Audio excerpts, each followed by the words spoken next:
Jei naršydami internete suradote pasiūlymą įžymių žmonių, neva kaip jie greitai ir lengvai praturtėjo, žinokite, kad čia yra sukčių skelbimai.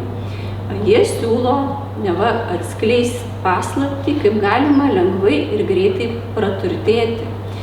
Jeigu tame skelbime pradėsite pildyti paraišką, netrukus sulauksite skambučio su pasiūlymu parsisiųsti tam tikras programėles, kad jums sukurs neva platformą ir tada sukčius pradeda iš jūsų traukti kuo daugiau pinigų.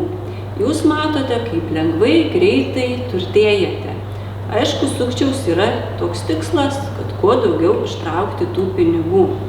Pirmiausia, sustokite, įvertinkite pasiūlymą, ar Lietuvoje esantys bankai siūlo tokius didelius procentus, kaip siūlo sukčiai. Lietuvos bankai siūlo 2–5%, tuo tarpu sukčiai siūlo virš 20%, 20, 50 ir 100%.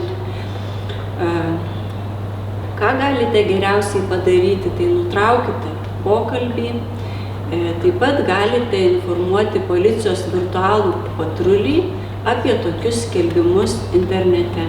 Tokie skelbimai yra blokuojami ir šalinami iš interneto, kad nenukentėtų ir kiti žmonės.